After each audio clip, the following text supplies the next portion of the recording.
हमनी के YPL पर अभी चर्चा कर लिया कि YPL के कैसे रुआ दिमाग में आयल और इतना बड़ा आयोजन कैसे? कोनो भी चीज़ के दिमाग में ले आवे खातिर निश्चित कोई सलाहकार हुई जी। तो हमरा आज भी याद बा कि हमारे एगो मित्र रहत सुबोध सिंह जो दुनिया में नहीं खन। अच्छा। तो जब उनका लगे हम बैठी तो हमरा के कहस कि रुआ घर में राजनीति बहुत बा, रुआ बड़का बाबूजी से ज़्यादा केहू के नाम ना हो सकेला, तो ये ट्रैक पे चलम सन तो फैन हमनी के ही सारने में रह जाम सन, तो कुछ अच्छा कल जाओ कि हमनी के भी नाम।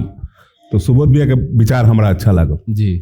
और टेनिस क्रिकेट के हमनी के शौक, हम भी कहे टेनिस क्रिकेट के हम प्लेयर रही जी जी। तो हमरो इच्छा रहे कि हम टेनिस क्रिकेट खेली। तो हमनी के शुरुआत के निशान मसरक ब्लॉक पर से जी जी। और पहला बार हमरा लागल कि माइक जब हमरा हाथ में मिलल जी तो माइक पर एगो पता ना अंदर से निकलल कि तू हमरा कहला पे छक्का मार दो, हम तरह के 10,000 रुपया दम। और हमरा लागल कि ये आवाज़ जौन बाटे बिहार और यूपी झारखंड में गूंज गए। एगो छोट चुकी प्रतिनिधि भी, एगो मुखिया भी हमनी के यहाँ जब जालन, वार्ड भी जालन, तो कहलन कि भाई तू छक्का मार दो, हम 500 रुपया देम। इतना तो हम जरूर कह देनी कि जौन प्लेयर मिडिल क्लास से, गरीब क्लास से, जरा लगे तेल भरावे के भी रुपया ना रहे, जगह पापा पढ़े के नाम पे तो पैसा देवे के तैयार रहस, लेकिन खेले के नाम पे पैसा देवे के तैयार ना रहस। तो हम सोचनी कि भाई वो 500,000 रुपया जौन हमनी के आवाज़ से मिल रहा बा, अगर वो अच्छा खेली तो ओकरा एगो जूता अच्छा हो जाए, एगो बैट अच्छा हो जाए, एगो किट अच्छा हो जाए, और जब इस सब चीज़ के सुविधा मिल जाए तब न अपना बिहार के नाम के रोशन हुई, तब न हमनी के। तो हमार सोच ही रहे, वो सोच में लगभग हम सफल बनी। हम 10,000 प्लेयर के बिहार के नाम जानते नहीं, कहबा तो जबानी बोल दे। 10,000 प्लेयर के बाबा बिना भी हम जबानी नाम बोल दें। और में से 10-15 गो जन प्लेयर बारन सन, जैसे मुकेश कुमार जो इंडिया टीम में खेल रहा बारन, वो हमारे क्लब से खेल के गई रहा। मोतिहारी वाला राउट साकिबुल, प्रशांत कुमार छपरा, साबिर, सोनू गुप्ता, मनीष गिरी, ऐसे दर्जनों प्लेयर थे। मोहम्मद कैफ जो अपने करियर के लिए IPL में देख लीजिए, ये ईशान किशन भी के भी मेरे मित्र हुए थे, और सूर्यवंशी खेल रहा है। ये सब लोग भी यही पटना से खेला करता था लोग, और डेली हम लोग से भेंट मुलाकात होता था। और उस समय मेरा यही काम था कि वो लोग मिलते थे, तो खास करके मुकेश को मैंने बहुत मदद किया था जी। मुकेश बहुत ही वीक परिवार का लड़का था, और मुझे एक घटना याद है कि वो मेरे ही गांव की किसी लड़की से उसका संबंध था। तो जब वो गया शादी का अप्रोच लेकर अपने ससुर जी के पास, तो उसके ससुर जी बोले कि किस बेस पे तुमको अपनी बेटी से शादी करने दें। तो ये बात अगर हमसे शेयर किया था, तो हम कहेंगे देखो तुम कहो कि हमको 3 साल दीजिए, ससुर जी बोले 3 साल नहीं, तुमको 5 साल दे रहे हैं। अब भगवान के दया से 2 साल में उस लड़के का IPL में सिलेक्शन हुआ, और एक ऐसा टाइम है कि जब इंडिया टीम खेल रहा था तो हमको फ़ोन किया कि भैया अब हम क्या करें। तो हम कहें तुम अपने ससुर जी से पूछो कि किस बेस पे हम आपकी बेटी से शादी करें, तो बता दो कि हम किस बेस में, आप किस बेस में हैं। तो नहीं भैया ठीक रहेगा, हम बहुत मानते हैं, ये सब नहीं पूछेंगे। तो हम कहते ब्याह कर लो, जब नहीं पूछोगे तो सीधा ब्याह कर लो, नहीं तो पूछना चाहिए। जब तुम उस स्थिति में था तो पूछे थे, तो तुम भी पूछ सकते हो। तो नहीं भी आप बहुत उसमें ये भइल हुई कि अब प्यार तब बाप से पूछ के तो कइल ना जाला। बात ठीक कहनी होगा। तो हमरा बुझाइल कि उनका सोच ये बटे कि भाई हमरा प्यार बटे, ऐसा मत कहीं कि भैया के सिखैला पे कुछ कह दी तो जौन प्यार बटे वो तकरार में बदल जाई। प्यार जौन होला वो 2 तरह के होला, एगो कइल जाला, एगो हो जाला। तो जौन कइल जाला तो शर्त पर कइल जाला, ऐसा नबी नबी जौन हो जाला तो हो जाला। भोजपुरी इंडस्ट्री में जौन प्यार चला तो वाला प्यार ना प्यार दुइये तरह होइबे करे। एक आदमी 15 आदमी से प्यार करता है, वाला प्यार ना। कोई प्यार हो, वो कोई प्यार हो, भइल प्यार ना, कोई प्यार। चलिए अपना तो हमरा याद रहे कि भाई भोजपुरी इंडस्ट्री में कोई प्यार अलग होला, भइल प्यार अलग होला। कोई प्यार हो 20 आदमी से होकर जा सकला, लेकिन भइल प्यार 1 आदमी से होई। वाह, सही बात। और हमनी के समाज में सबसे बड़ा एगो बीमारी कही, जब तक सोशल मीडिया ना रहे तब तक ये चीज़ ना आवे। लेकिन आज यादव और राजपूत के जौन एगो बहुत बड़ा दुश्मनी के बढ़ा देवल बा समाज में, और एमे अब एकरा ऊपर रुआ का कहे के चाहते? हम बस इतना ही खाली कहे कि हम सफाई कुछ नहीं के देवे के चाहत। एक आदमी के क्वेश्चन नहीं खे, बिहार ग्रसित जातिवाद से, और वह देख ले चुनाव में भी जी जी कि लोग काम के बाद भुला जाता, विकास के काम के बाद भुला जाता, और अपना जाति के बाहुबली आदमी के खो जाता। आ खोज के अपन मोटरसाइकिल में 200 रुपये के तेल भरवाता, और पीछे जिंदाबाद जिंदाबाद ई नहीं के देखत लोग कि उ प्रत्याशी कैसन बा, ओकर छवि कैसन बा। तो हम तो बस इतना ही कहें कि काम के जगह बिहार में वैल्यू मिले लगी, वो दिन दिल्ली और मुंबई से कम हमने के बिहार नहीं थे।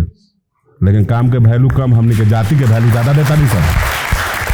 वो जा निश्चित बा कि जातिवाद समाप्त हो गई। अब हम एक आदमी सुधीर सिंह के चलते जातिवाद संभव नहीं थे। हमारा बिहार के बहुत बड़ा राजनेता लोग बा, सब लोग बैठो लोग और बैठ के जातिवाद खत्म करो लोग। हम तो ये कहब कि राजपूत आ यादव में लड़ाई बा कहवा, ई तो एके खून है, एके वंश है। अच्छा राजा जजाति के दूगो लड़का जी, जदू जी महाराज, रघु जी महाराज। जदू जी से जदू वंश चलल, रघु जी से रघु वंश चलल। ई तो एके ब्लड है। और लोग तो हमने के बड़ भाई, हमने काहे बड़ भाई से लड़े जाए। हाँ तो ऐसा होला, काहे लड़े जा, का जरूरत बा? कभी भी पूर्व के टाइम में भी नहीं, हम ही नहीं कहत, ई तो इतिहास कहता। मैंने हिस्सा कि बता। राजा जजाति के, राजा आयाति जो थे, उनके दो पुत्र हुए, जदुवंशी और रघुवंशी। जदू जी महाराज और रघु जी महाराज। जदू से जदुवंश चला, रघु से रघुवंश चला। हमने कहते एके खून नहीं जाए, एके ब्लड नहीं जाए, एके घर के संतान नहीं जाए। लड़ाई कहाँ होगा? और भैया हमने के बीच में बानी पवन बिहारी भैया, वो अपना गाँव के लड़का हवन, मसरक का लड़का हवन जी, अच्छा गावेलन। तो हमने के भी चाहम सन के ओकरा के एक बार बुला के दर्शक लोग उनकर आवाज सुनवा।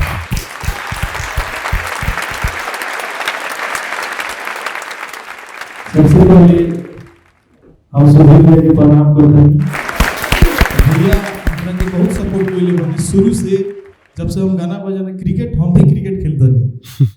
क्रिकेट के समय में ही हमनी के मुलाकात भई, ओकरा बाद में गाना बजाना यहाँ के सुनी, अच्छा लागल, हमरा बहुत प्यार मिलेला। आज हम यहाँ तक आइल बनी तो भैया के दिन बा, काहे से जो भी दुख सुख में यहाँ के बहुत आगे बढ़ौले बनी। काहे से हम उतना बड़का परिवार से हम नहीं थे जो हम यहाँ तक पहुँच गए। भैया के बहुत योगदान बा। भैया को गाना भी बहुत सुंदर गाना भी लिखे नहीं है कि जब यहाँ के टाइम मिलेला तो धीरे से फोन करे, नहीं फोन कहाँ पर रहो तनी, वो मेरा राहुल पंडू रहे। भैया के गाना बा वो आप सबके सुनाओ तनी कि भोले बाबा हो के करा के अपन हम बनाई। आय है हरे अब न केहू खास बाटे, हक करा पास बाटे।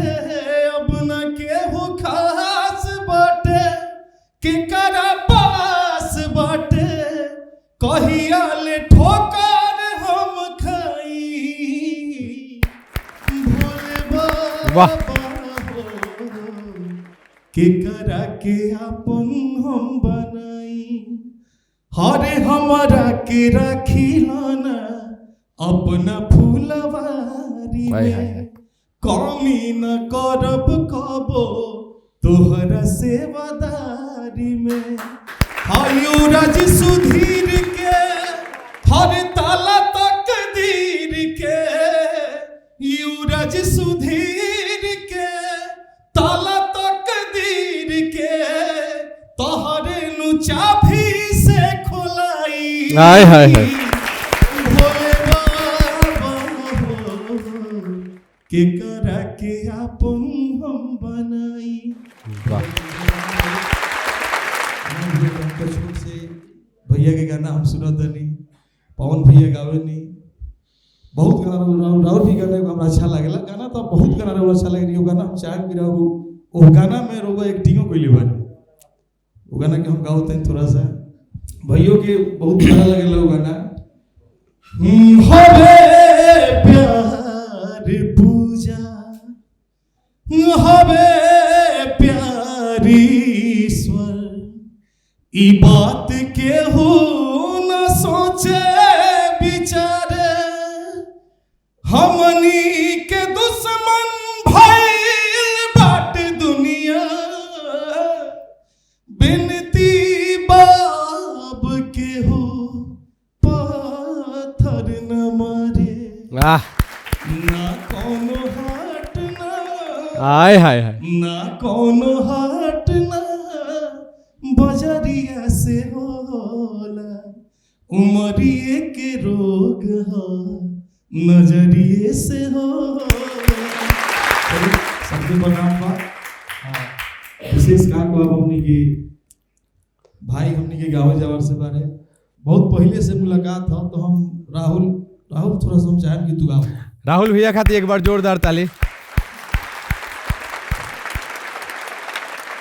राहुल पांडे बहुत अच्छा गीतकार बड़े भाई, तो हम चाहब कि 2 लाइन आप भी भाई के लिखल गाना, एगो गाना रहे बहुत बढ़िया अजीत भैया गौलनी सुपर हिट भइल गाना ई धन बारू सुना धन बारू हमार पहला पसंद है। चलिए मैं राहुल पांडे जी से मैं चाहूंगा कि इस शो में 2 शब्द बोलिए। 2 शब्द बोलिए। जेपी यादव शो में कुछ बोलिए। एगो और बात बा, जेपी यादव शो के जो एगो गाना बनैले बनी सन उहो का लिखले बनी हैगा, और बनवाइनी अपना से बहुत सहयोग करेनी। हमार पटना में मतलब हमरा लागेला कि कोई अगर लागेला कबो अकेलापन कि पटना में हम अकेले बनी तो एक बार भैया के फोन कर देनी, कोनो चीज़ की जरूरत होला तो कहेनी कि हम हमेशा खड़ा बनी तारा खातिर। देखिए बहुत बहुत धन्यवाद सबसे पहले जेपी यादव शो को देखने वाले सभी दर्शकों को। अभी क्रिकेट के बहुत ज़्यादा चलता अभी सिचुएशन, तो भैया कहने कि क्रिकेटर पर हमने कुछ कल जाओ, और हम गाना सिवान में शूट करनी से हमने पूरा 2 दिन में हो जा। अजीत भैया गले रही जी और आज IPL में बजेला, और जहाँ भी रुआ गाँव में टूर्नामेंट देखा तो क्या कि सारा ही रहुआ लोग से बेटर हाय हाय हाय कि जनुआ हमार क्रिकेटर। वाह, बहुत बहुत धन्यवाद भैया लोग खातिर एक बार जोरदार ताली बाजेगी। चलिए धन्यवाद भैया। आज रउआ बहुत ही खास मित्र के हमने के अपना बीच में बुलैले बनी सन, और वहाँ के सरप्राइज हमने रखले बनी सन। और देखिए एकदम से रउआ सामने हमने चाहत नहीं सन कि वहाँ का आई, और ये झुलनिया गांव में राहुल स्वागत बा भैया। आई एक बार तो जोरदार ताली के साथ स्वागत करी लोगन अभिनव भैया के। अरे अरे आई आई आई भैया आई, पहचानी गोपालगंज के साथ हमारे भैया आ चुके हैं।